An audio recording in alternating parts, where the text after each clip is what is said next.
question I receive a lot is, why do I even need an estate plan? Why is it necessary? And most people are familiar with probate and the way probate works, but let me run through it real quick just to give you an understanding of essentially the old model of planning and the new model of planning.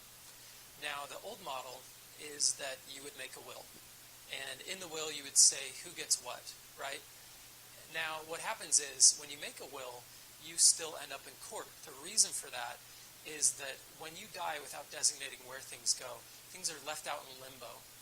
And the state looks at that and the state says, oh man, we got to deal with this. This isn't going to anybody. We have to designate where it goes. And so if there's a will, they look at the will and they say, okay, this is telling us where things go. But again, that doesn't help avoid probate. Once you're in there, they pay off your creditors first, and finally it goes to your heirs. Now the new model is, instead of doing that, you have assets that you title in the name of the trust.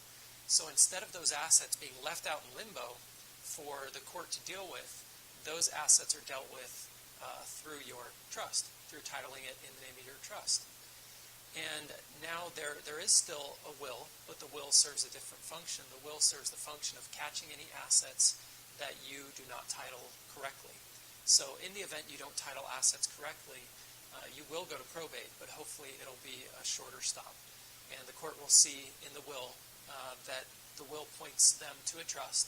And so they'll read the will document. It says, we have a living trust, and they will boot it out of probate, and it'll be dealt with privately.